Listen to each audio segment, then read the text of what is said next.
Lods? Ayan. Isang mapagpalang umaga po sa inyong lahat. And tunay na napakabuti po ng Panginoon sapagkat ngayon po ay nabigyan po ako ng pagkakataon upang makapagbahagi po ng salita ng Panginoon para po sa inyo. Amen. So, muli po, sa mga hindi po nakakakilala sa akin, ako nga pala si Sister Vanessa. Nag-handle po ako at nagli-lead ng Hope Bataan Kids Ministry. Amen po. So, praise God. So, last week po, na-share po sa atin ni Pastor Lucky about the victory in Christ.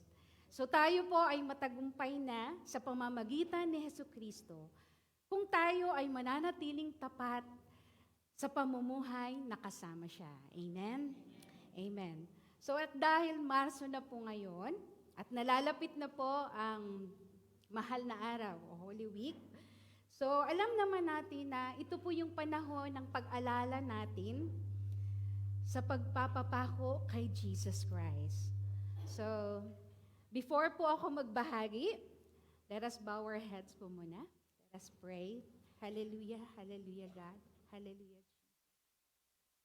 Dakilang Ama, maraming salamat po sa araw na to, Lord God.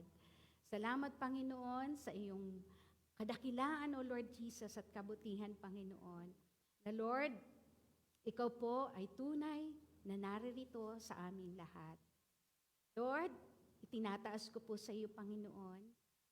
Hinihingi po ako ng patnubay ng iyong banal na presensya, Lord, na samahan mo po ako, Panginoon. Itago mo po ako, Lord God, sa inyong likuran, na ang bawat salita, Panginoon, na lumabas sa aking bibig ay tanging nanggagaling lamang sa iyo, Lord.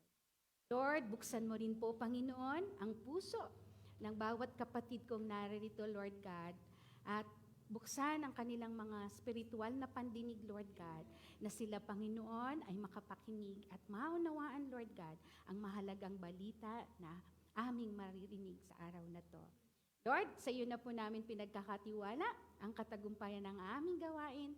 In Jesus' name, Amen. Amen. So, good morning po again. Ang ating pong topic ngayon ay ang timeline of Jesus Crucifixion, Part 1. So, ako po ngayon ay magkukwento lamang po sa inyo. So, number 1. Mary anoints Jesus. Bababasa natin sa Matthew chapter 26, verse 6 to 13. Amen. So, tingnan po natin sa larawan.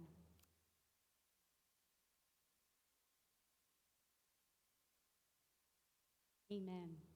Ayan, makikita po natin si Maria na nagbubuhos po ng mamahaling langis kay Jesus. So, nangyari po ito, mga kapatid, ng pag-anoint ni Maria na taga Betania, yung pagbuhos niya ng mamahaling langis kay Jesus, 2 araw matapos po ang pista ng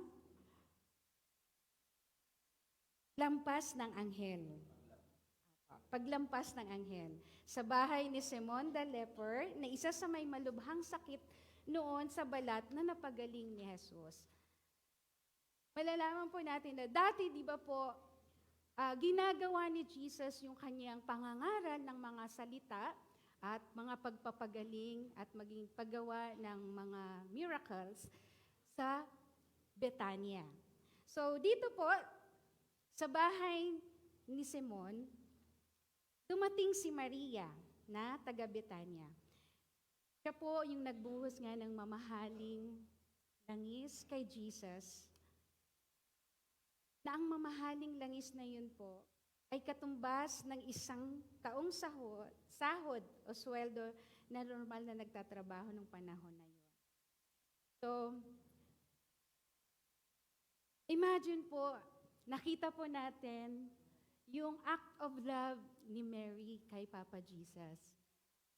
Kung paano niya tinreasure si Jesus o inonor dahil nakita niya yung kadakilaan ng ating Panginoon.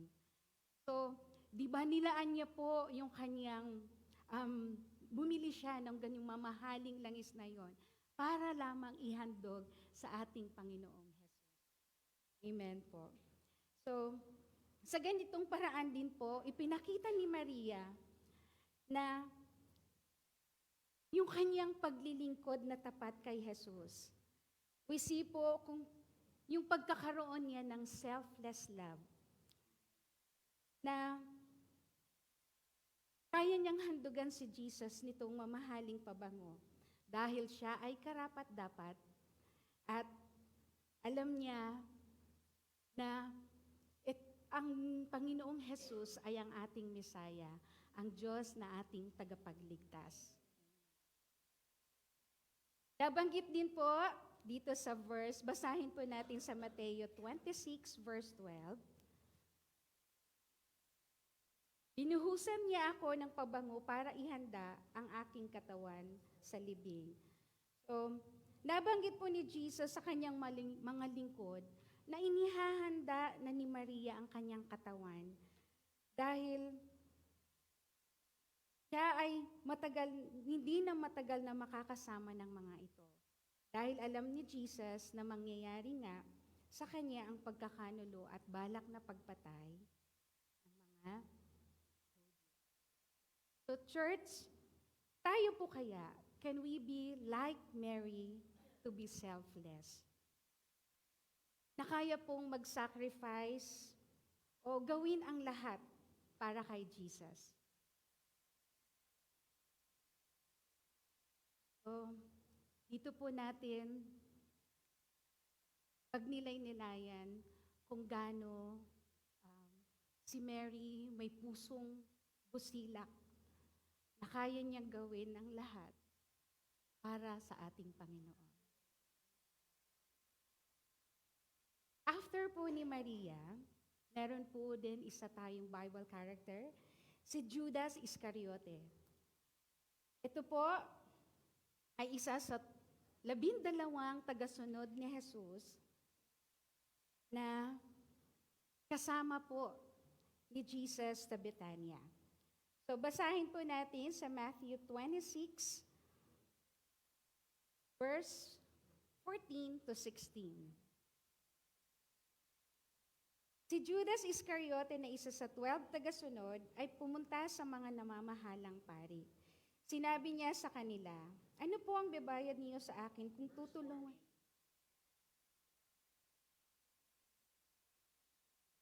Yes po.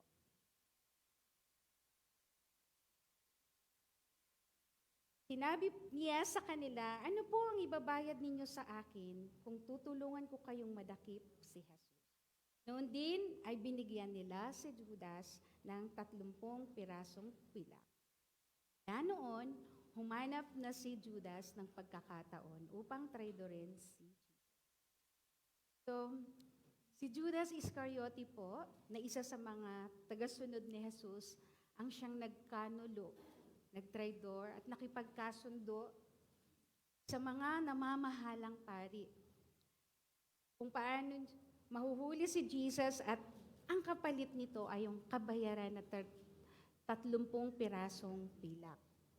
So from here po makikita natin yung pagkatao ni Judas. Siya ay hindi naging tapat na lingkod. At nakita rin po natin yung evil side ng money. Nasilaw po si Judas dun sa pera, dun sa reward. So sa buhay natin po ngayon, may mga tao po talaga minsan na taliwas o traidor para lamang maging famous o kaya makilala po sila. Gumagawa po sila ng mga bagay na di maganda kahit na may mga tao po sila na naaapakan. So, di ba po mapapansin natin to minsan sa mga magkakaibigan. Meron din po sa mga workplaces o kaya sa school o maging sa pamilya. So, I hope naman po dito sa atin, wala naman pong Judas sa atin. Amen. Amen. Ayan po.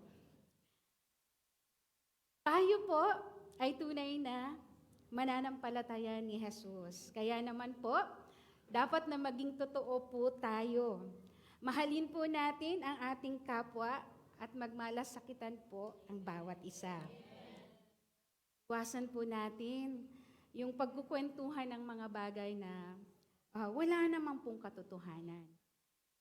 Kung may problema man po, dapat pag-usapan po natin ng maayos at magdamayan po tayo. Amen po. Amen. So dumako naman po tayo sa ikalawa, ang banal na hapunan o the Last Supper. Tingnan po natin sa ating larawan. Yan, makikita po natin sa larawan si Jesus at ang kanyang 12 disipulo. So, sabayan niyo po ako, basahin po natin ang Matthew 26 verse 26 to 30. Habang kumakain sila, kumuha si Jesus ng tinapay. Nagpasalamat siya sa Diyos at pagkatapos ay hinati-hati niya ito at iminigay sa mga tagasunod niya. Sinabi niya, kunin ninyo at kainin ito ang katawan. Pagkatapos, kumuha siya ng inumin. Nagpasalamat sa Diyos at ibinigay sa kanila. Sinabi niya, uminom kayong lahat nito. Dahil ito ang aking dugo na ibinubuhos para sa kapatawaran ng kasalanan ng maraming tao. Katibayan ito ng bagong kasunduan ng Diyos sa mga tao. Sinasabi ko sa inyo na hindi ako muling iinom ng inuming mula sa ubas hanggang sa araw ng paghahari ng aking Ama.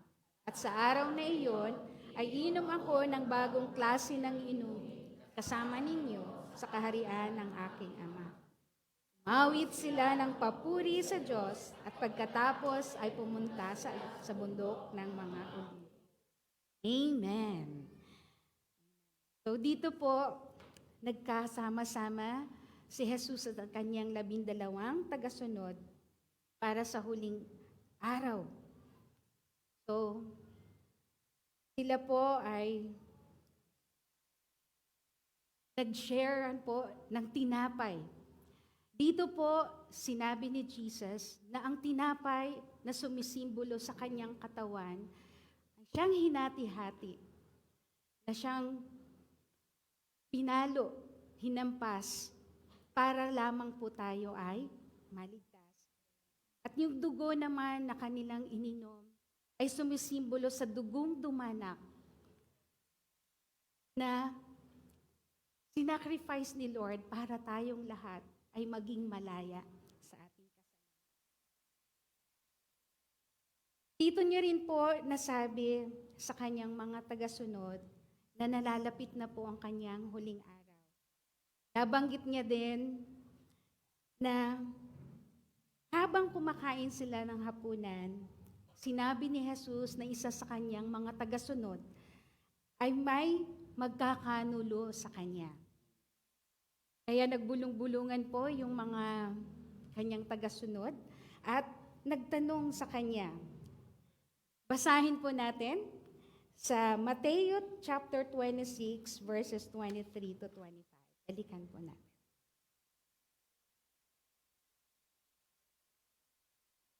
Abay na ang siyang magtatraidor sa akin. Ako na anak ng tao ay papatayin ayon sa sinasabi ng kasulatan. Ngunit nakakaawa ang taong magtatraidor sa akin.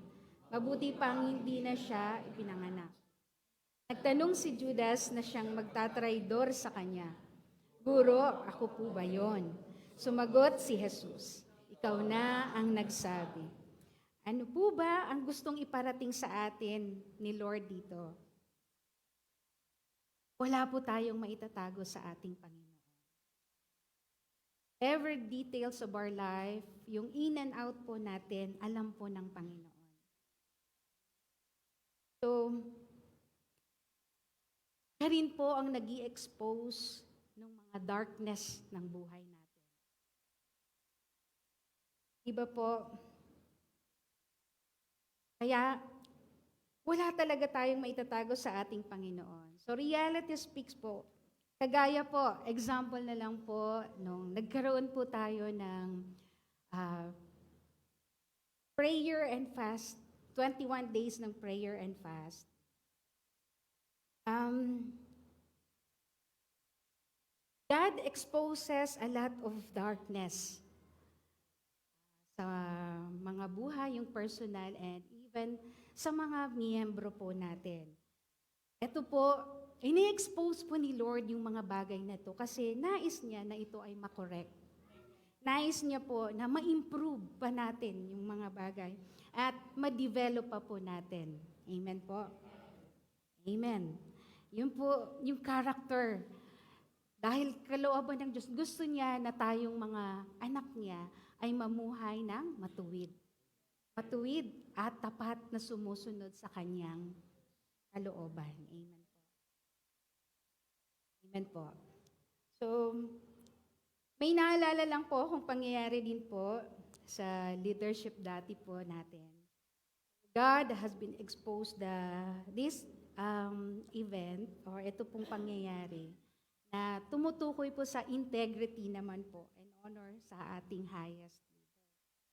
So, sabi nga po sa Ecclesiastes chapter 10, verse 20, basahin po natin.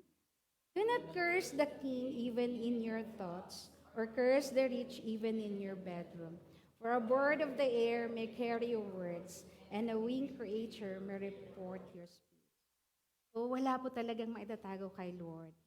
So ang reminder lang po sa atin dito, wag po tayong magsalita ng di maganda sa ating mga leader. Kung may issues or very sensitive po na mga usap, wag na po tayong makisawsaw. Bagkus po, tayo po ang maging way. We must be, dapat po, an encourager, not a discourager for them.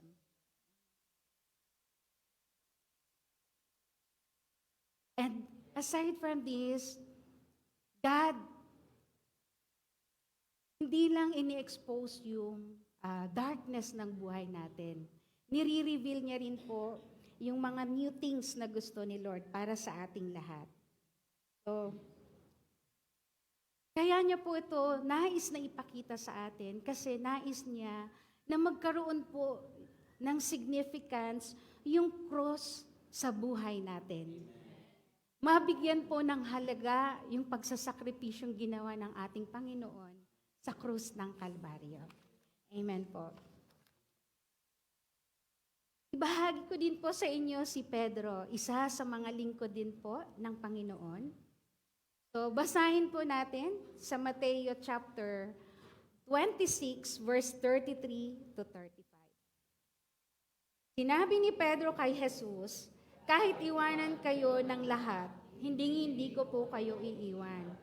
Sinagot siya ni Jesus, sinasabi ko po sa inyong totoo, bago tumilaok ang manok ngayong gabi, 3 beses mong ikakaila, nakilala mo ko. Sinabi ni Pedro, hindi ko po kayo ikakaila, kahit napatayin pa akong kasama nyo. At ganun din ang sinabi ng iba pang tagasunod. So beforehand, God knows everything in us. Dahil siya ang ating Creator. He knows every heart desires, motives, and intention natin. So, we must be careful po sa mga sasabihin at gagawin natin. Kailangan po, it must be the will of God. At yung nag-glorify po natin si God. Amen. Kaya nga po, always guard our heart. And balik po tayo. Pagkatapos na pumunta ni Jesus, kasama niya ang kanyang 3 lingkod. Pumunta sila sa isang lugar na kung tawagin ay Gethsemane para manalangin. At ito na po ang ating pangatlo, in the Garden of Gethsemane. Sa Matthew chapter 26, verse 36 to 46. So, bigyan ko lamang po ng diin ang sa Matthew 26, verse 38 to 39. Sabay-sabay po nating basahin. Para kung mamamatay sa labis na kalungkutan, dito lang kayo at magpuyat. Lumayo siya ng konti, lumuhod at nanalangin. Ama ko, kung maaari po, ay yun sa akin paghihirap. Ngunit, kundi ang kalooban niyo. Stop po muna tayo. Amen. So even Jesus po, mapapansin po natin na siya ay nanalangin din po sa ating Diyos Ama. Dahil siya man ay nabagabag at nalungkot sa sasapitin po niya. So ganun pa man, He still obey His Father's will. Dahil ayun po ang nararapat na mangyari at ayun po ang nasa kasulatan. So the same way po ba sa atin? Do we have that obedience? Like Jesus. Minsan kasi sa buhay nating mga tao, mas sinusunod po natin yung sarili nating kagustuhan. Kaya pag nag-fail po tayo, di ba po, we get frustrated at nagdudulot po ito ng di maganda sa buhay natin. Nangyayari pa nga po, we keep blaming Jesus. And sa Kanya po natin minsan tinatanong bakit tayo nag-fail. Bakit hindi po nasasagot yung prayer natin. Amen po. So, kagaya po sa atin, sa ating mga momshies and daddies. Diba po, malimit tayo po ay nagpaplano para sa ating pamilya, sa ating mga anak. Kapag talaga hindi po natin ito sinurrender o inilapit sa ating Panginoon, lahat ng ito po ay hindi nangyayari. Amen po? So, napakahalaga po talaga na in everything we do our plans, we put God first. Amen po. Sabi nga po sa Proverbs chapter 16 verse 3, commit your plans to the Lord and your plan will succeed. Amen po. So, ayun po ang ating gagawin mga kapatid. Lagi po natin unahin ang Panginoon. Lahat ng ating paplanuhin, lahat ng ating gagawin ay sa Kanya lamang po natin ipagkakatiwala. Amen po. Balikan po natin sa Mateo chapter 26 verse 40 to 41. Basahin po natin ang sabay-sabay. Pinalikan niyo kasunod. Tulog. Sinabi niya kay Pedro, hindi ba talaga kayo makakapagpuyat na kasama ako kahit isang oras lang? Magpuyat at manalangin upang hindi kayo magdalay ng matukso. Ang espiritu ay handang sumunod, ngunit mahina ang laman. Amen. Ako, minalaya.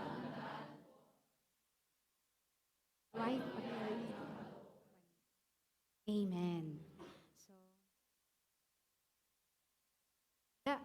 gusto po na ipakita sa atin dito ni Jesus na napakahalaga po ng panalangin. So, nais niya po na tayong lahat po ay magkaroon ng prayerful life. Lalo na po ngayon na talaga pong yung tukso ay nasa paligid lamang po natin. Yung panganib. Amen po. So kaya po, nais niya na sa ating pananalangin daw po, kailangan ito ay galing sa puso. Kasi kung nagpe-pray po tayo ng wala naman sa puso, wala po itong kwenta, hindi po ba? So, dapat po na manalangin tayo ng galing sa ating puso kasi ang Panginoon natin po ay tumitingin sa puso. Hindi po sa panglabas na kaanyuan po natin. Dahil nais niya ang puso na tinitingnan niya po yung puso na merong desire na siya ay kilalanin. Na siya ang maging Diyos sa buhay niya. Amen po. Amen po. So, Sabi po doon sa ating verse, ang espiritu ay nakahanda, ngunit ang laman ay mahina. Ang katawan po natin ay mahina. Di ba po? Kaya naman po, kailangan po natin si Jesus sa buhay natin. Amen. So, lahat po ng bagay, di ba po, lahat ng bagay na meron po tayo, yung ating katawan, yung ating hininga, yung ating kalakasan ay galing sa Panginoon. So, gusto po ng Panginoon na tayo daw po ay manalangin. Mag-pray po tayo sa tuwing po tayo ay nakakaranas ng problema o kaya meron po tayong pinagdadaanan. Dapat po tayong manalangin na sa Kanya po natin iniaalay yung hingin yung kalakasan. Kasi po, di ba po, ang prayer naman po really works. Amen po. Kung tayo po ay nananalangin at bukal sa ating kalooban, God will hear our prayers. Siya po ang magbibigay sa atin ng kalakasan upang mapagtagumpayan po natin yung tukso o anumang problema po natin sa buhay. Kaya po, lakasan po natin ang ating pananampalataya. Lagi po tayong manalangin. Sabi nga po, pray, pray, pray more. Dahil sa ating pananalangin, God will give us strength para ma-overcome po natin yung ating fear, yung ating mga problema. Amen po. Amen. Amen. So, isa rin po na katangian na gusto pong ipakita sa atin dito po sa pangatlo po natin na topic ay yung pagiging being accountable. Yung nag-o-obey po ba tayo sa ating mga magulang o kaya dito po sa ating sambahan? Kasi ang pagiging accountable po ay pagpapakita ng respeto o paggalang po sa ating mga leaders o sa mga nakatataas po sa atin. So,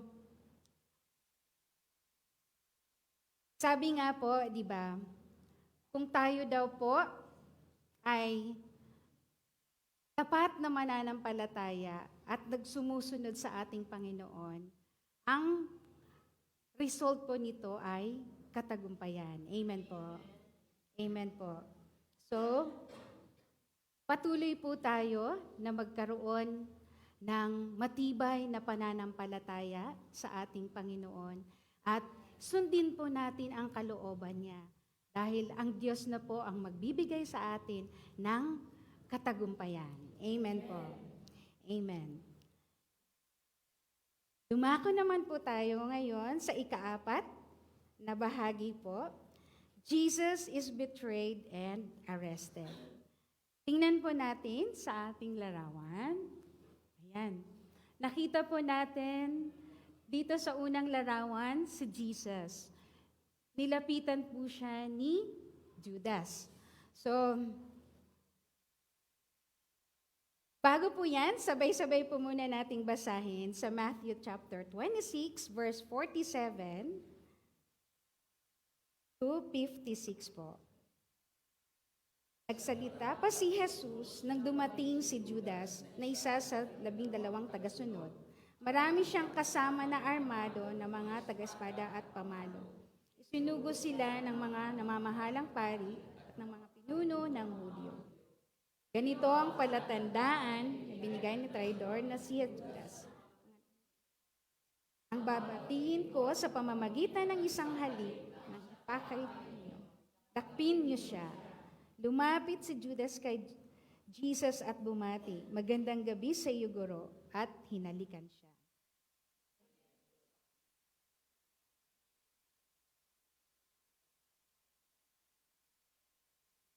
Jesus. Amen.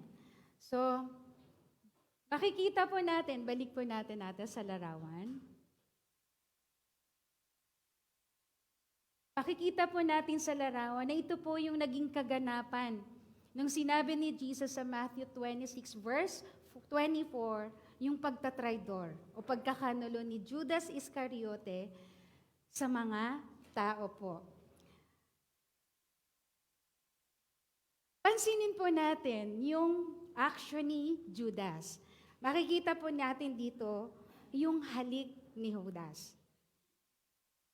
Ito po yung, para po sa akin, ito po yung, kapag kaharap natin yung isang tao, ay okay po. But behind her or his back, meron po palang siyang nasabi. Amen. Yes. Katulad po ng sinabi po kanina, we must guard our heart always. Diba po? Dapat po na tayo ay maging encourager, not a discourager sa ating mga kapatid.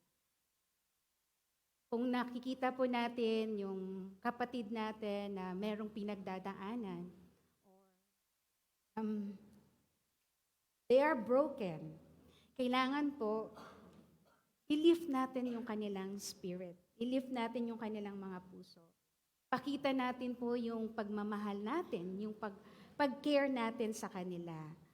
So, lagi po natin silang palakasin sa pamamagitan ng pagbabahagi ng words of God na siyang mapanghahawakan niya po. Amen. So, dahil di po sa pagkakanulo ni Judas, dito po itinuro niya yung lugar kung saan matatagpuan si Jesus. So makikita po natin na nandun po sa ilang, sa forest. Ayan po. At kasama po niya yung mga pinadalang sundalo ng namamahalang pari. So nakita po natin na dito ginapo, sa ikalawang larawan po, ginapo si Jesus at dinakip na po ng mga sundalo. Siya po ay dinala na kay Pilato. Nang malaman po ni Judas na mahahatulan ng kamatayan si Jesus, nagsisi po siya. Binalik niya yung reward na natanggap niya sa pagkakanulo niya kay Jesus. Pero huli na po ang lahat. Huli na ang lahat. Ayan po. So, dun sa ginawang iyon, nakonsensya po siya, di ba po?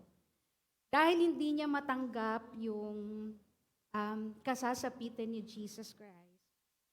Alam niyo po ba mga kapatid, na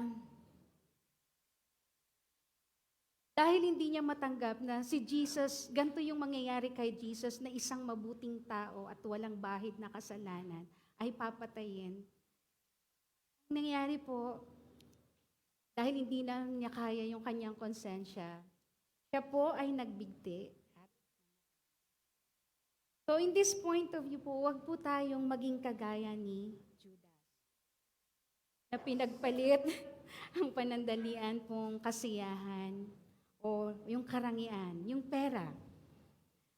Wag po tayong maging selfish. Amen po. So bilang mananampalataya, dapat nga po na bawat isa po tayo, magdalanginan po tayo, magpalakasan po tayo sa salita ng Panginoon. At paghariin po natin yung pagkakaisa. Pagkakaisa po ng bawat isa, kapayapaan at mangibabaw po sa atin ang pag-ibig sa bawat isa. So, sa gantong paraan po, dito po natin mapaparangalan ang ating Panginoong Hesus. Amen po. So